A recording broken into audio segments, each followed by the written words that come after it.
Hello and welcome. Cutting pavers is not a fashion statement, it's a practicality. Now I've got ears on because the saw is going to be loud. I've got eyes on in case something flies up. Waterproof gloves on. Now if you're cutting all day, you won't feel it build up on you, but eventually you'll wear the skin down on the end of your fingers and it's very painful. So gloves are a necessity. Why have I got a raincoat on back to front? Well, when you turn this bad boy on, it throws water.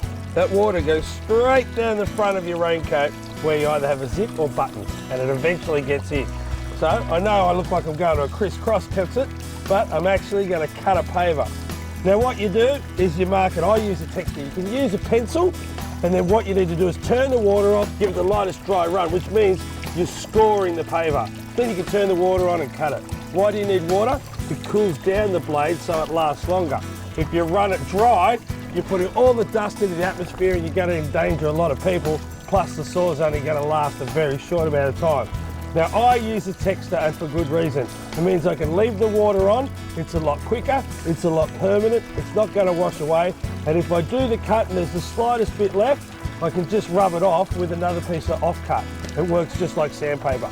Alright, what you need to do is make sure you're comfortable, there's no kids or anyone around you that you need to worry about before you turn it on. You can get electric and petrol. I prefer electric. I know electricity and water shouldn't mix, but the engine's a long way away. It's a lot easier to flick a switch than to try and start an engine every time you want to make a cut.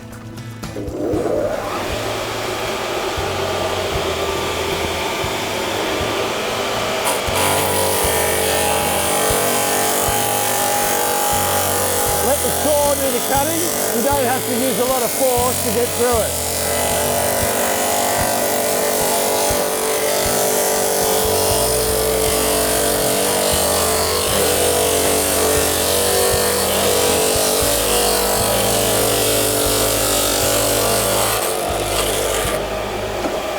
What I like to do now is leave the water running for a little bit longer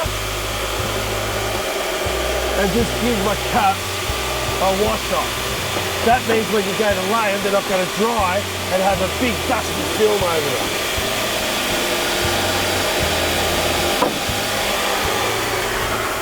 Alright, how did I go? If I stack these two up next to each other, they should be exactly the same height. Oh, there's a millimetre in it, but it's a pass.